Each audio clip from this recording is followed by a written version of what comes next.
Good morning students. 10th class के online classes में आपका फिर से स्वागत है। आइए आज के इस अंक में हम लोग त्रिकोणमिति में त्रिकोणमितीय अनुपात के बारे में पढ़ेंगे। त्रिकोणमितीय अनुपात क्या होता है? त्रिकोणमितीय अनुपात किसी समकोण त्रिभुज में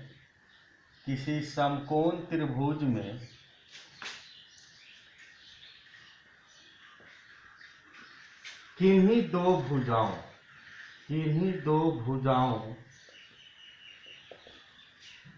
के अनुपात को किसी समकोण त्रिभुज में किन्हीं दो भुजाओं के अनुपात को त्रिकोणमितीय अनुपात कहते हैं। त्रिकोणमितीय अनुपात कहते हैं। ध्यान दीजिएगा, पिछले क्लास में हमने आपको समकोण त्रिभुज में लंब, आधार और कर्ण की पहचान कराए थे। आज के इस अंक में त्रिकोणमितीय अनुपात के बारे में सीखना है। यहाँ पर देखिएगा, ये त्रिकोणमितीय अनुपात क्या है। ये एक समकोण त्रिभुज है ABC। इसमें कोण B को 90 डिग्री माना गया है और कोण A को थीटा मान लिया गया है। समकोण त्रिभुज ABC में कोण B को 90 डिग्री तथा कोण A को थीटा माना गया है। तो यहाँ पर देखिएगा, जब A को हम थीटा मान लेंगे तो इस समकोण त्रिभुज में लंब, आधार और कर्ण कौन कौन सी भुजाएं होंगी। तो इसलिए यहाँ लंब जो होगी वह BC होगा, आधार जो होगा वह AB होगा और कर्ण जो होगा वह AC होगा। ये जो है ये थीटा की सम्मुख भुजा है लंब, और आधार जो है वह थीटा की संलग्न भुजा तथा कर्ण जो है 90 डिग्री के सामने की भुजा। तो यहाँ पर ध्यान दीजिएगा, A को हम थीटा माने हैं, तो इसलिए A के सामने की भुजा ये BC जो है वह लंब हो जाएगा। ये हो जाएगा लंब, ये हो जाएगा कर्ण और ये हो जाएगा आधार। लंब हो गया BC क्योंकि यह थीटा के सामने की भुजा है, आधार हो गया AB क्योंकि यह थीटा की संलग्न भुजा है, और कर्ण हो गया AC क्योंकि यह 90 डिग्री के सामने की भुजा है। तो यहाँ पर ये जो तीन भुजाएं हैं, इन तीन भुजाओं को लेकर 6 तरह के अनुपात बनाए जाते हैं। वो कौन कौन से अनुपात होंगे? पहला होगा लंब बटा कर्ण, इसको P बटा H कहेंगे, यानी कि परपेंडिकुलर बटा हाइपोटेनस। दूसरा है आधार बटा कर्ण। तीसरा है लंब बटा आधार। देखिए यहाँ पर लंब बटा कर्ण कर दिए पहला अनुपात, दूसरा आधार बटा कर्ण कर दिए और तीसरा हो गया लंब बटा आधार। तो यह आधार बटा कर्ण को B बटा H यानी कि बेस बटा हाइपोटेनस, इसको हम लोग परपेंडिकुलर भी कह सकते हैं, परपेंडिकुलर बटा हाइपोटेनस, और इसको जो है बेस बटा हाइपोटेनस कहेंगे,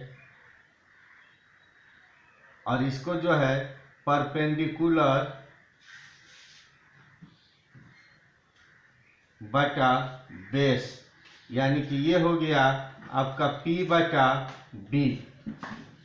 तो यहाँ पर आप ध्यान दीजिएगा, लंब बटा कर्ण, आधार बटा कर्ण और लंब बटा आधार, ये 3 तरह का अनुपात बन गया। शेष जो 3 तरह के अनुपात होंगे वो इनका उल्टा होगा। अब लंब बटा कर्ण है तो वह कर्ण बटा लंब हो जाएगा। पांचवा ये आधार बटा कर्ण है तो ये कर्ण बटा आधार हो जाएगा। और छठा अनुपात जो होगा वह लंब बटा आधार है तो वह आधार बटा लंब हो जाएगा। तो इस तरह से आप देखिए कि एक समकोण त्रिभुज में 3 भुजाओं को लेकर 6 तरह का अनुपात बनाया जाता है और इन सभी अनुपातों का अपना एक विशेष नाम दिया गया है त्रिकोणमिति में, जिसे हम लोग त्रिकोणमितीय अनुपात कहते हैं। ये लंब बटा कर्ण जो है इसको जो है ये हो जाएगा आपका h बटा पी, ये हो जाएगा h बटा बी और ये हो जाएगा b बटा p। तो देखिएगा लंब बटा कर्ण को कहा जाता है साइन थीटा, आधार बटा कर्ण है तो इसको कहा जाएगा कॉस थीटा तथा लंब बटा आधार को टैन थीटा कहते हैं।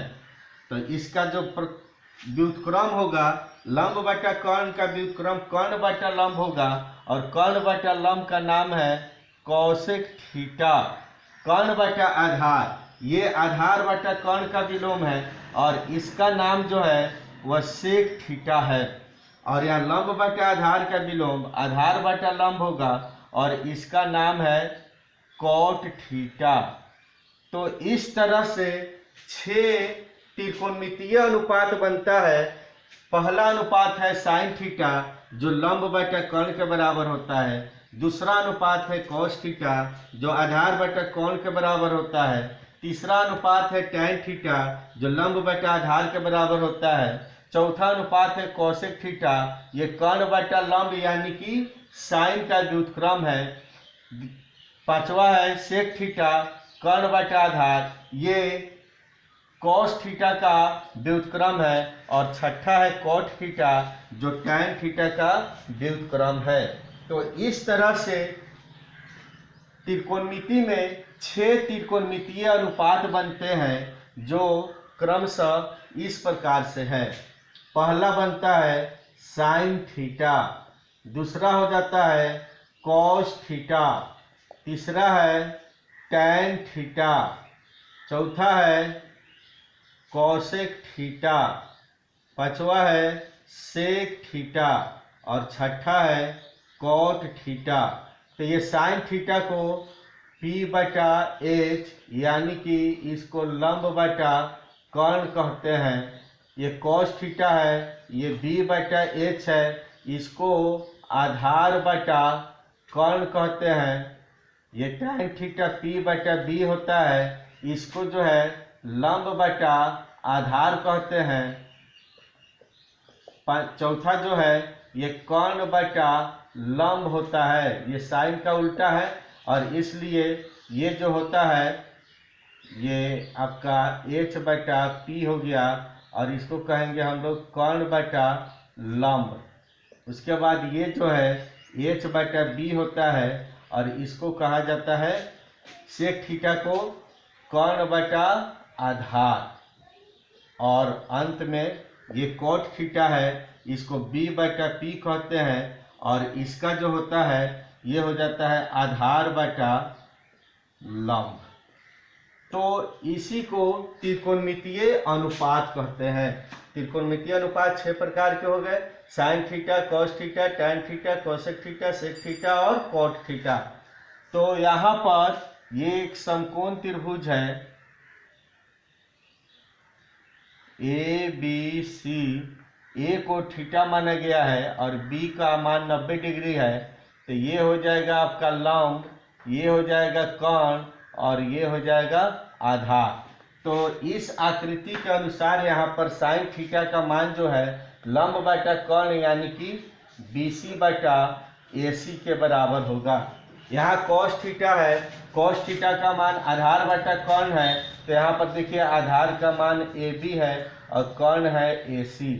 उसी तरह टैन थीटा ये लंब बटा आधार है, तो यहाँ पर लंब हो जाएगा BC और आधार हो जाएगा AB। कौशिक थीटा कर्ण बटा लंब है, तो कर्ण का हो गया आपका AC और लंब जो है वो BC है। उसी तरह सेक थीटा ये कॉस थीटा यहाँ पर देखिए AB बटा AC है, तो ये AC बटा AB हो जाएगा। और ये कॉस थीटा टैन का उल्टा है, ये BC बटा AB है, तो ये AB बटा BC हो जाएगा। यदि सी को थीटा माना जाए, यदि कोण सी को थीटा माने तो यहाँ पर लंब जो होगा वो ए बी हो जाएगा, आधार जो होगा वह बी सी हो जाएगा और कर्ण जो होगा वह ए सी ही रहेगा। तो जैसा कि पिछले क्लास में बताए थे, थीटा आप ए को भी मान सकते हैं और सी को भी मान सकते हैं। यदि ए को मानेंगे तो इसका लंब बी सी हो जाएगा और यदि सी को मानेंगे थीटा तो इसका लंब ए बी होगा। तो ये कर्ण हमेशा 90 के सामने रहता है। लंब और आधार चेंज होता है, वो किसके अनुसार? थीटा के अनुसार। थीटा अगर जिस स्थिति पर रहेगा उसी के अनुसार लंब, आधार और कर्ण होता है। तो आज आपने देखा त्रिकोणमितीय अनुपात। त्रिकोणमितीय अनुपात 6 प्रकार के हैं, इसे आप लोग याद कर लीजिएगा। नेक्स्ट क्लास में इस पर आधारित प्रश्नों का हल देखेंगे।